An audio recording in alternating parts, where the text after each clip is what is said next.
राधे राधे। आशा करती हूँ कि आप सभी लोग खुश होंगे, स्वस्थ होंगे, मस्त होंगे। कोई भी कथा जब कही जाती है तो सबसे पहले भगवान गणेश की कथा अवश्य सुननी चाहिए। तो मैं सबसे पहले भगवान गणेश की कथा सुनाने जा रही हूँ। भगवान गणेश की जय हो, माता पार्वती की जय हो, भोले बाबा की जय हो। अब मैं आप लोगों को सुनाने जा रही हूँ भगवान गणेश की कथा। जब गणपति ने किया सारे देवताओं को यज्ञ में निमंत्रित, एक बार भगवान शिव के मन में बड़े यज्ञ के अनुष्ठान का विचार आया।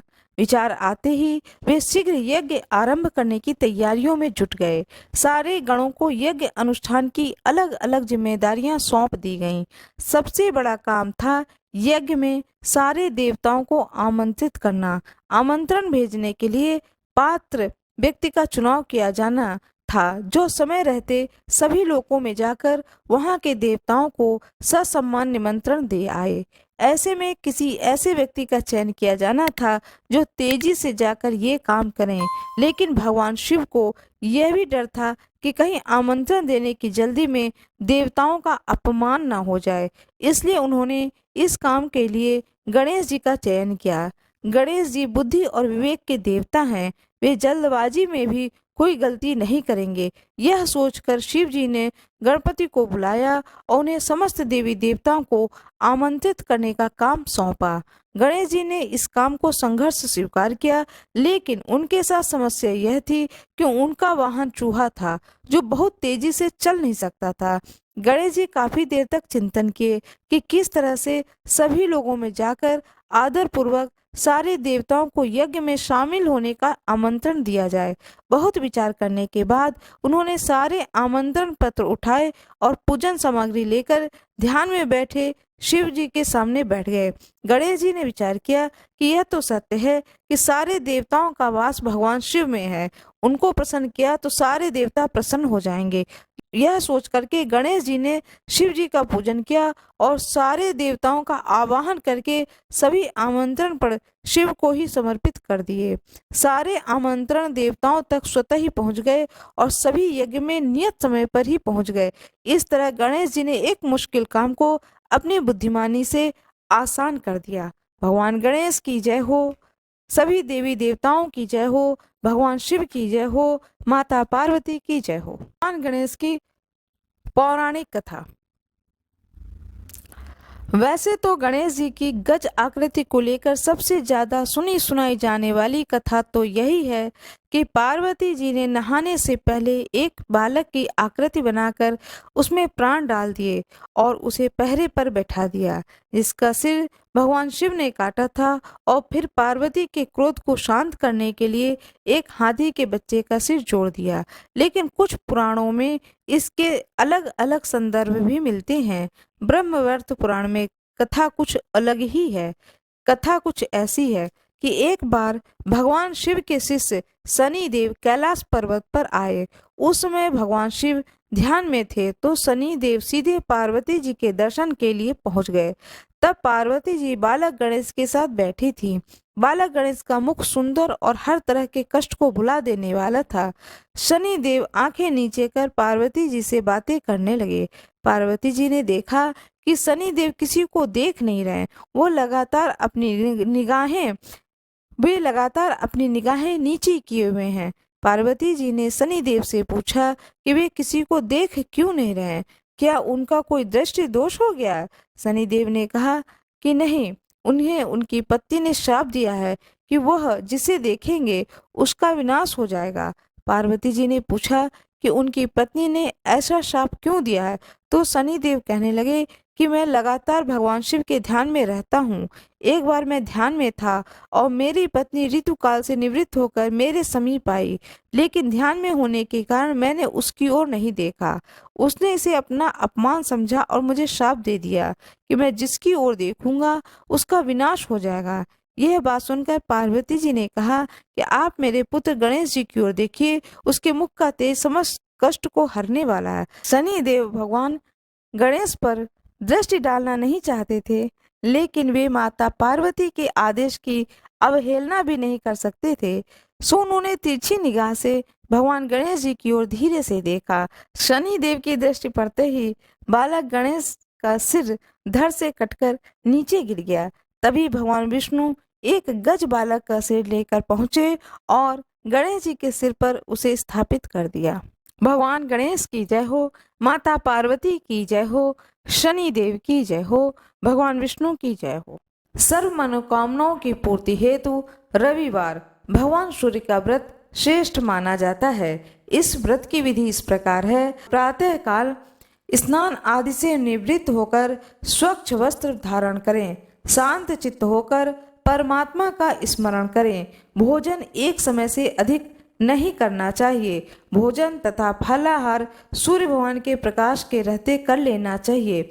यदि निराहार रहने पर सूर्य छिप जाए तो दूसरे दिन सूर्य भगवान के उदय होने पर अर्घ देने के बाद ही भोजन करें। व्रत के अंत में सूर्य व्रत की कथा सुननी चाहिए। व्रत के दिन नमकीन तेल युक्त भोजन कदापि ग्रहण न करें। इस व्रत को करने से मान सम्मान बढ़ता है तथा शत्रुओं का क्षय होता है। आंख की पीड़ा के अतिरिक्त अन्य सब पीड़ाएं दूर होती हैं। रविवार भगवान सूर्य की व्रत कथा। एक बुढ़िया माई थी। उनका एक बहुत ही सरल सा नियम था कि प्रति रविवार को सवेरे ही स्नान आदि कर पड़ोसन की गाय के गोबर से घर को लीप कर फिर भोजन तैयार कर भगवान को भोग लगाकर स्वयं भोजन करती थीं। ऐसा व्रत करने से उनका घर धन धान्य एवं आनंद से पूर्ण था। इस तरह कुछ दिन बीत जाने पर उसकी पड़ोसन विचार करने लगी कि यह वृद्धा सर्वदा मेरी गौ के गोबर ले जाती है, इसलिए वह अपनी गाय को अपने घर के भीतर बांधने लगी। बुढ़िया को गोबर न मिलने से रविवार के दिन वह अपने घर को न लीप सकी, इसलिए उसे न तो भोजन बनाया और न ही भगवान को भोग लगाया तथा स्वयं भी उसने भोजन नहीं किया। इस प्रकार उसने निराहार व्रत किया। रात हो गई, वह भूखी सो गई। रात में भगवान ने उसे स्वप्न में दर्शन दिया और भोजन न बनाने तथा भोग न लगाने का कारण पूछा। बुढ़िया माई ने कहा कि आज मुझे घर लीपने के लिए गाय का गोबर नहीं मिला, जिससे हमारा घर शुद्ध नहीं हुआ, जिससे मैं खाना नहीं बना पाई और न ही आपको भोग लगा पाई। तब भगवान ने कहा कि माता, हम तुमको ऐसी गाय देते हैं जिससे सभी इच्छाएं पूर्ण होती हैं, क्योंकि तुम हमेशा रविवार को गाय के गोबर से घर लीपकर भोजन बनाकर मेरा भोग लगाकर खुद भोजन करती हो। इससे मैं खुश होकर तुमको यह वरदान देता हूँ तथा अंत समय में मोक्ष देता हूँ। स्वप्न में ऐसा वरदान देकर भगवान अंतर ध्यान हो गए और जब वृद्धा की आंख खुली तो वह देखती है कि आंगन में एक अति सुंदर गाय और बछड़ा बंधे हुए हैं। वह गाय और बछड़े को देखकर अत्यंत प्रसन्न हुई, उनको घर के बाहर बांध दिया, वही खाने का चारा डाल दिया। जब उसके पड़ोसन ने बुढ़िया के घर के बाहर एक अति सुंदर गाय और बछड़े को देखा तो द्वेष के कारण उसका हृदय जल उठा तथा जब उसने देखा कि गाय ने सोने का गोबर किया है तो वह उस गाय का गोबर ले गई और अपनी गाय का गोबर उसकी जगह पर रख दिया। वह नित्य प्रतिदिन ऐसा ही करती, सीधी साधी बुढ़िया को इसकी खबर नहीं होने देती। तब सर्वव्यापी ईश्वर ने सोचा कि चालाक पड़ोसन के कर्म से बुढ़िया ठगी जा रही है। भगवान ने संध्या के समय अपनी माया से बड़ी जोर की आंधी चला दी। बुढ़िया ने अंधेरे के भय से अपनी गाय को घर के भीतर बांध लिया। प्रातः काल उठकर जब वृद्धा ने देखा कि गाय ने सोने का गोबर दिया है तो उसके आश्चर्य की सीमा न रही। वह प्रतिदिन गाय को घर के भीतर बांधने लगी। उधर पड़ोसन ने देखा कि बुढ़िया गौ को घर के भीतर बांधने लगी है तो उसका सोने का गोबर उठाने का दांव नहीं चलता तो वह ईश्वर से जल उठी। कुछ उपाय न देखकर उसने उस देश के राजा की सभा में जाकर कहा, महाराज, मेरे पड़ोस में एक वृद्धा के पास ऐसी गाय है जो आप जैसे राजाओं के योग्य है। वह रोज सोने का गोबर देती है। आप उस सोने से प्रजा का पालन कीजिए। वह वृद्धा इतने सोने का क्या करेगी? राजा ने यह बात सुन अपने दूतों को वृद्धा के घर से गाय लाने की आज्ञा दी। वृद्धा प्रातः ईश्वर को भोग लगा भोजन ग्रहण करने ही जा रही थी कि राजा के कर्मचारी गाय खोलकर ले गए। वृद्धा काफी रोई चिल्लाई किंतु कर्मचारियों के समक्ष कोई क्या कहता। उस दिन वृद्धा गाय के वियोग में भोजन न खा सकी और रात भर रो रो कर ईश्वर से गाय को पुनः पाने के लिए प्रार्थना करती रही। उधर राजा गाय को देखकर बहुत प्रसन्न हुए, लेकिन सुबह जैसे ही वह उठा सारा महल गोबर से भरा दिखाई देने लगा। राजा यह देखकर घबरा गया।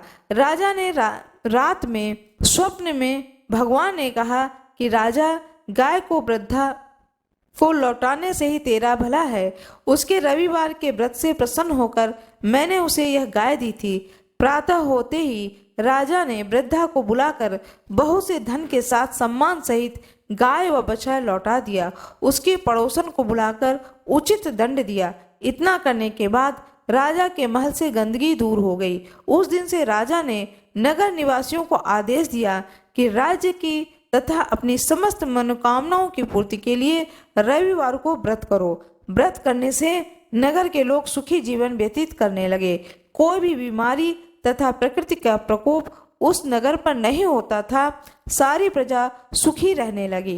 भगवान सूर्य की जय हो, भगवान विष्णु की जय हो, भगवान गणेश की जय हो। पौराणिक कथा सुनाने जा रही हूँ।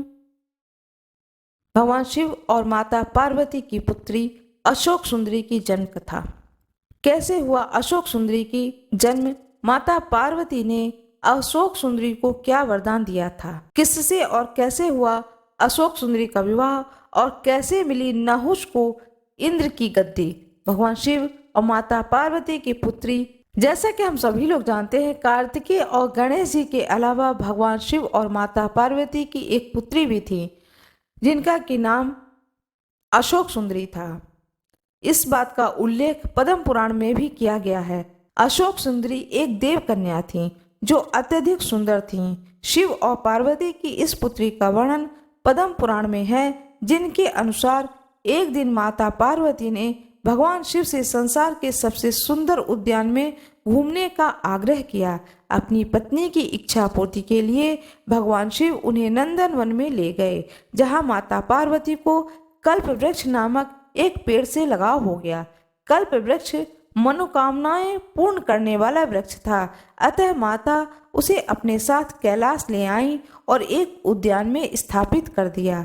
एक दिन माता अकेले ही अपने उद्यान में सैर कर रही थीं, क्योंकि भगवान भोलेनाथ अपने ध्यान में लीन थे।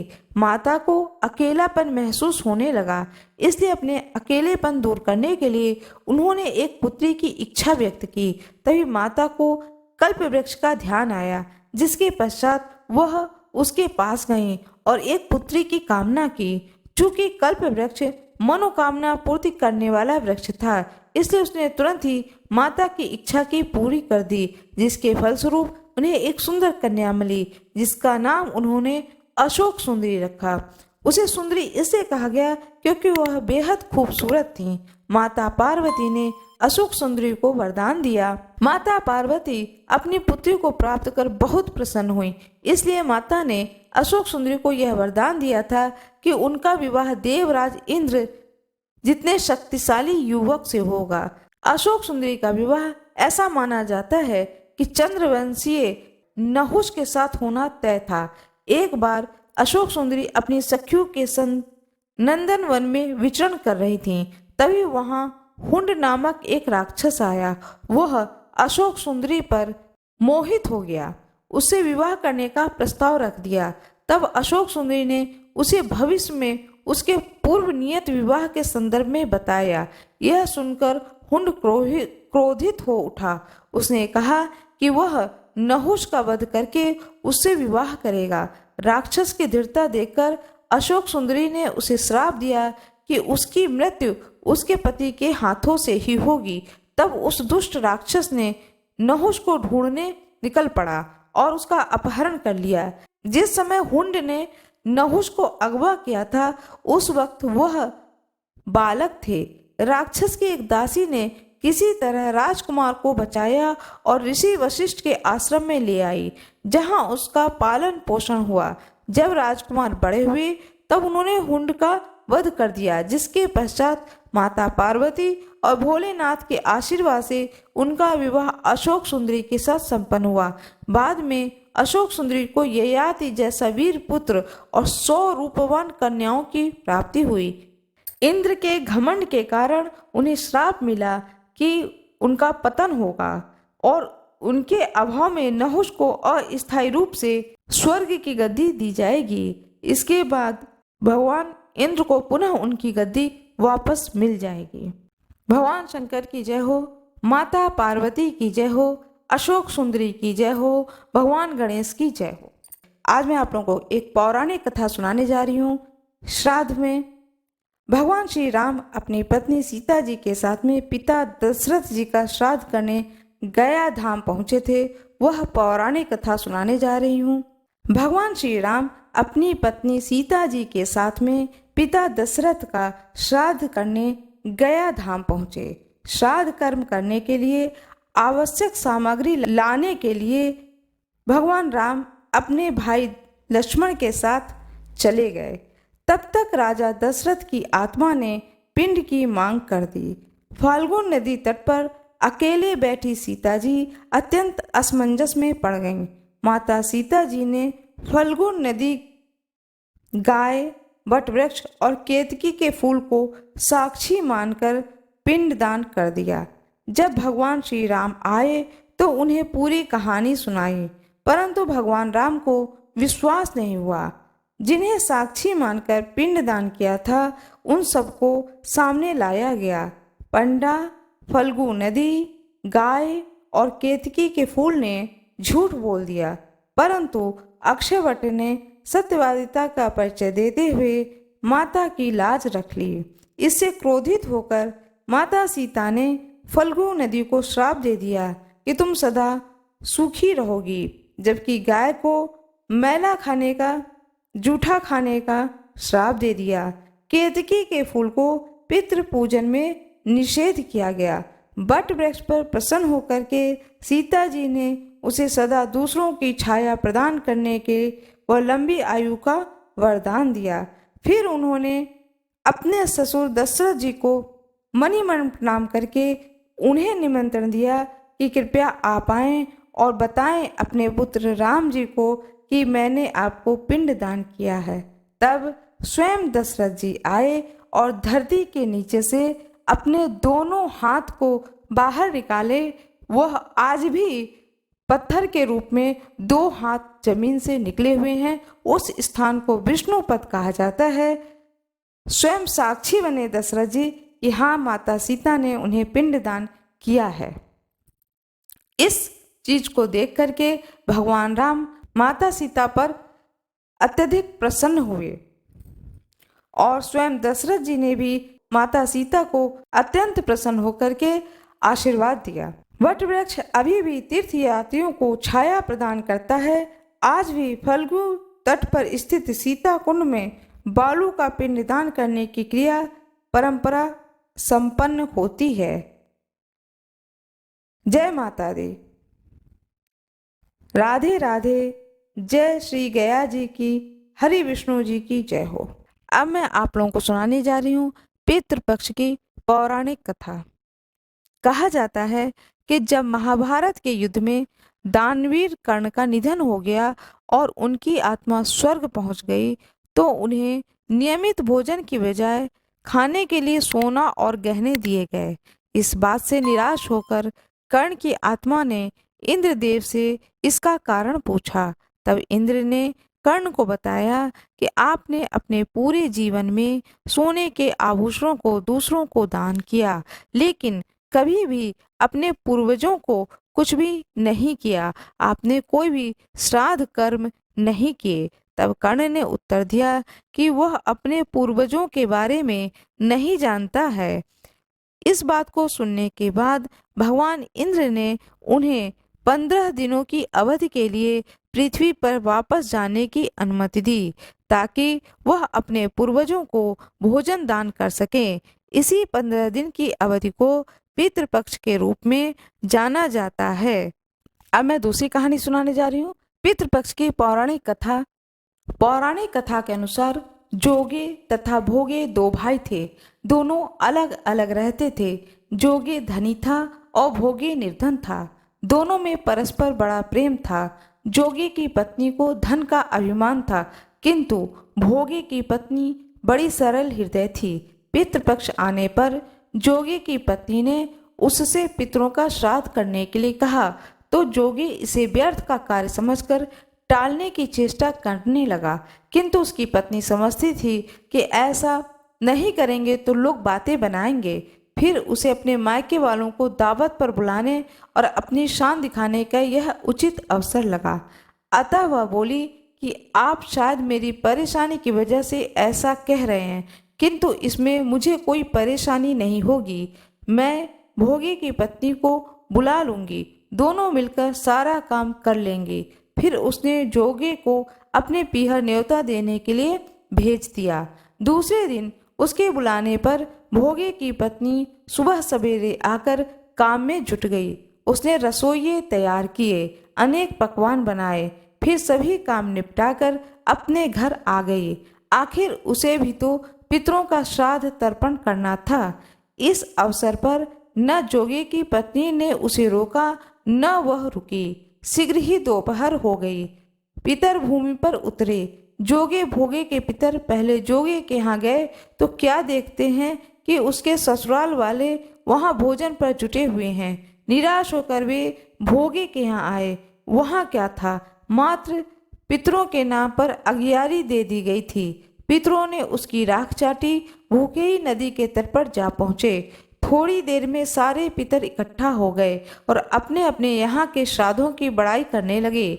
जोगे भोगे के पितरों ने अपनी आप बीती सुनाई। फिर वह सोचने लगे कि अगर भोगे समर्थ होता तो शायद उन्हें भूखा न रहना पड़ता, मगर भोगे के घर में तो 2 जून की रोटी भी खाने को नहीं थी। यही सब सोचकर उन्हें भोगे पर दया आ गई। अचानक वे नाच नाच कर गाने लगे, भोगे के घर धन हो जाए, भोगे के घर धन हो जाए। सांझ होने की हुई। भोगे के बच्चे को कुछ भी खाने को नहीं मिला था। उन्होंने माँ से कहा, भूख लगी है। तब उन्हें टालने की गरज से भोगे की पत्नी ने कहा कि जाओ, आंगन में हौदी औंधी रखी है, उसे जाकर खोल लो, जो कुछ मिले बांट कर खा लेना। बच्चे वहां पहुंचे तो क्या देखते हैं कि हौदी मोहरे से भरी पड़ी है। वे दौड़े दौड़े माँ के पास पहुँचे और उसे सारी बात बताई।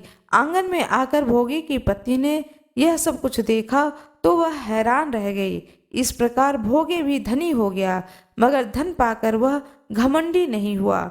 दूसरे साल का पितृपक्ष आया। श्राद्ध के दिन भोगे की पत्नी ने 56 प्रकार के व्यंजन बनाए। ब्राह्मणों को बुलाकर श्राद्ध किया, भोजन कराया, दक्षिणा दी। जेठ जिठानी को सोने चांदी के बर्तन में भोजन कराया। इससे पितर बड़े प्रसन्न तथा तृप्त हुए। जिस प्रकार जोगे भोगे के पितर प्रसन्न हुए, उसी तरह से सभी के पितर सभी पर प्रसन्न हों और अपने बच्चों को आशीर्वाद दें, जिससे कि उनके घर में पुत्र पौत्र धन धान्य भरा रहे। पितृदेव की जय हो, कुल देवी की जय हो, कुल देवता की जय हो, इष्ट भगवान की जय हो। एक गांव में एक बूढ़ी रहती थी, साथ में उसका एक पोता रहता था और उनके कोई भी सगे संबंधी न होने के कारण वह जो बूढ़ी माता जी थी, वह अपने पोते का लालन पालन करने के लिए लोगों के घर में बर्तन धुलना या कोई भी व्यक्ति कोई भी काम बता देता था उसके सामर्थ्य के अनुसार, तो वह बूढ़ी माता उन सब के काम को कर देती थी, जिससे कि मेरे उदर की पूर्ति हो, साथ में मैं अपने पोते का भी लालन पालन कर सकूं।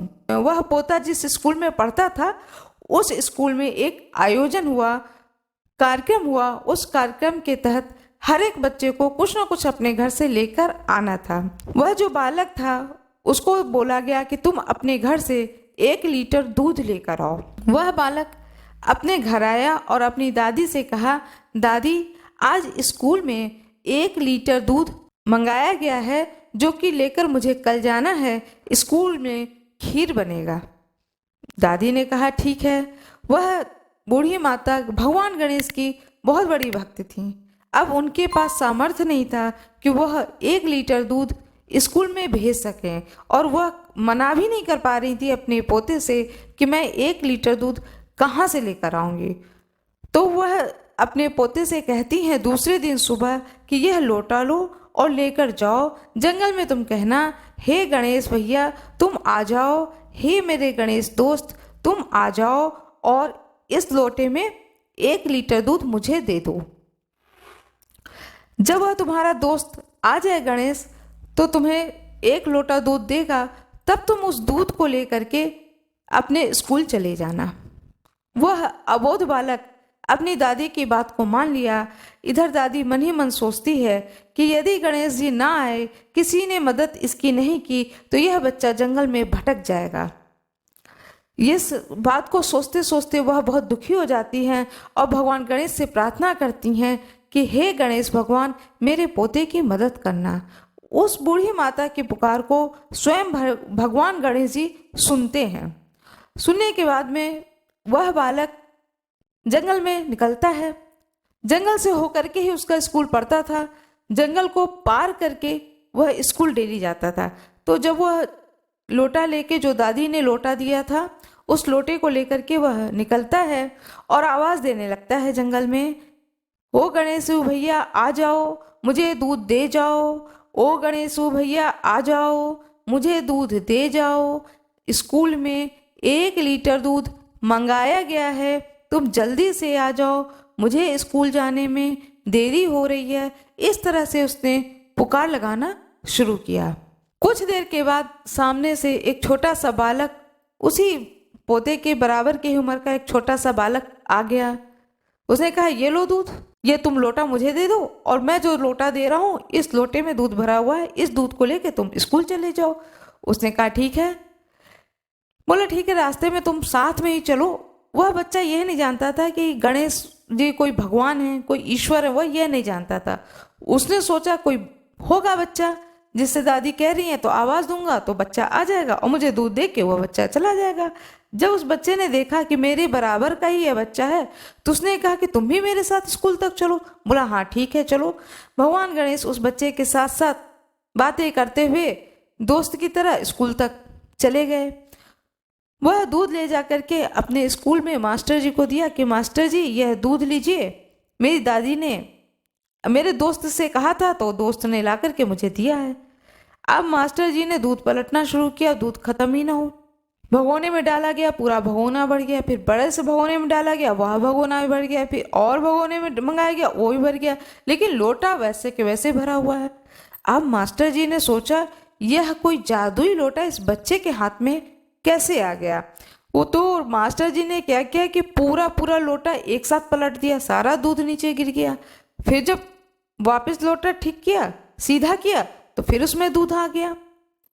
बहुत परेशान हो गए मास्टर जी।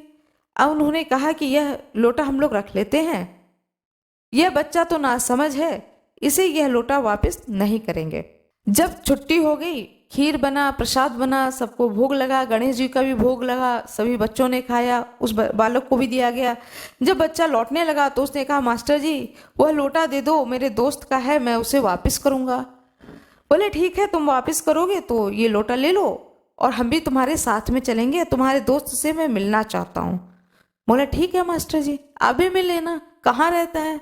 वह तो जंगल में रहता है, मैं जब आवाज़ देता हूँ तो वह आ जाता है। बोले ठीक है। अब वह लोटा लेकर के बच्चा आगे आगे चले, पीछे पीछे मास्टर जी लोग चले। अब बच्चे ने आवाज़ लगाने शुरू की, ओ गणेश ओ भैया आ जाओ, ओ मेरे दोस्त आ जाओ, अपना लोटा ले जाओ, अपना लोटा ले जाओ। बहुत आवाज़ लगाई, बहुत आवाज़ लगाई, अंधेरा होने लगा, लेकिन भगवान गणेश जी उस बच्चे के सामने नहीं आए। अब वह बच्चा घर पहुंचा, मास्टर जी लोग अपने अपने घर को लौट गए। दूसरे दिन वह जब बालक स्कूल गया, मास्टर जी ने उसकी बहुत पिटाई करी, बहुत पिटाई करी। कहा झूठ बोलते हो, बेवकूफ़ बनाते हो, तुम्हारे साथ तो कोई ऐसा बालक नहीं था, कल तो हम लोग सब लोग साथ में ही गए थे। उसने कहा नहीं महाराज, नहीं मास्टर जी, वह बच्चा है, मेरा दोस्त है। कहा ठीक है, आज तुम फिर आवाज़ लगाना। उसने कहा ठीक है गुरुजी। अब फिर वो बच्चा लौटा, साथ में पूरे मास्टर जी लोग भी, सब लोग साथ में आए। दोपहर का समय था। फिर उस बच्चे ने आवाज़ लगाई। जब बहुत आवाज़ लगाई तो गणेश भगवान प्रकट हुए, उसी बालक रूप में प्रकट हुए और बोले, क्या बात है, क्यों तुम आवाज़ मुझे लगा रहे हो? बोले, कल तुम नहीं आए थे और मैं घर चला गया। दूसरे दिन सुबह जब आज मैं स्कूल गया हूँ तो मुझे मास्टर जी ने बहुत मारा है। कहते हैं कि वह जो तुमने लोटे में दूध दिया था वह कोई जादुई लोटा है, उसमें से दूध खत्म ही नहीं होता है। तुमने कौन सा लोटा दे दिया था मुझको? बोले, गणेश भगवान बोले, तुमने वो लोटा क्या किया? बोले, वो घर में रखा हुआ है, दादी माँ के पास वो रखा हुआ है। बोले, ठीक। अब उस बच्चे ने कहा, मास्टर जी देखिए, मेरा दोस्त आ गया है। मास्टर जी बोले, कहाँ दोस्त है? हमको तो कोई दिखाई नहीं दे रहा। बोले, मास्टर जी सामने खड़ा है मेरा मित्र, गणेश जी मेरा मित्र खड़ा है, तुम्हें दिखाई नहीं दे रहा? बोले, नहीं नहीं, हमें बिल्कुल दिखाई नहीं दे रहा। ये तो मैं देख रहा हूं कि तुम किसी से बात कर रहे हो, लेकिन कौन सामने खड़ा वो मुझे नहीं दिख रहा है। इसके बाद उसने अपने दोस्त गणेश जी से प्रार्थना करी कि क्या बात है दोस्त, तुम मुझे दिख रहे हो, मेरे मास्टर जी को नहीं दिख रहे हो। यदि तुम उन्हें नहीं दिखोगे तो ये मेरी पिटाई फिर करेंगे। वह बालक डर गया और उसने गणेश जी से कहा, भाई दिख जाओ। अब गणेश भगवान बालक के रूप में, लेकिन अद्भुत अलौकिक, चेहरे पे एक विशेष तेज था उस बालक के चेहरे पर। उस तेज को देख करके जितने मास्टर जी थे, जो भी थे, टीचर्स का जो ग्रुप था, सब लोग देख करके दंग रह गए। उन लोगों ने प्रणाम किया, साष्टांग दंडवत होकर प्रणाम किया और कहा कि ऐसा अद्भुत और अलौकिक बालक तो हम लोगों ने जीवन में कभी नहीं देखा है। यह निश्चित कोई इंसान नहीं है, यह कोई देवता ही है। और प्रणाम करने के बाद में उस छोटे से बालक से भी क्षमा मांगी कि तुम्हारा मित्र सचमुच अद्भुत है, वह भगवान गणेश ही है और मैंने तुम्हारे साथ दुर्व्यवहार किया है, इसके लिए अब हम लोग तुमसे क्षमा मांगते हैं और अब हम तुम्हें कभी भी नहीं परेशान करेंगे। इस तरह से उस बालक के ऊपर और उस बूढ़ी माता के ऊपर भगवान गणेश ने जिस प्रकार से कृपा करी, वह दूध का लोटा दिया जिससे उसके घर में बहुत दूध हुए। बूढ़ी माता ने उस दूध को बहुत, अब जिस बर्तन में रखती थी वह बर्तन भर जाता था, इतना दूध वो क्या करती। तो बूढ़ी माता ने दूध बेचना शुरू किया और दूध बेच बेच करके उनके घर में धन और संपत्ति की, वैभव, यह सारी चीज़ों की प्राप्ति होने लगी। जिस प्रकार से भगवान गणेश जी ने उस बूढ़ी माता पर कृपा करी, उनके घर में धन और वैभव को दिया, उस बालक पर कृपा करी कि सभी लोग उस बालक पर प्रसन्न हो गए, उसी तरह से हर एक व्यक्ति पर भगवान गणेश की कृपा बनी रहे। मेरा ये वीडियो कैसा लगा कृपया कमेंट बॉक्स में ज़रूर बताएं। कमेंट बॉक्स में राधे राधे अवश्य लिख दें। वीडियो को लाइक करना ना भूलें। चैनल को सब्सक्राइब अवश्य कर दें। कृपया बेल आइकन ज़रूर दबा दें। जो कोई भी मेरे वीडियो पर नए हों कृपया वीडियो को लाइक ज़रूर कर दें। धन्यवाद।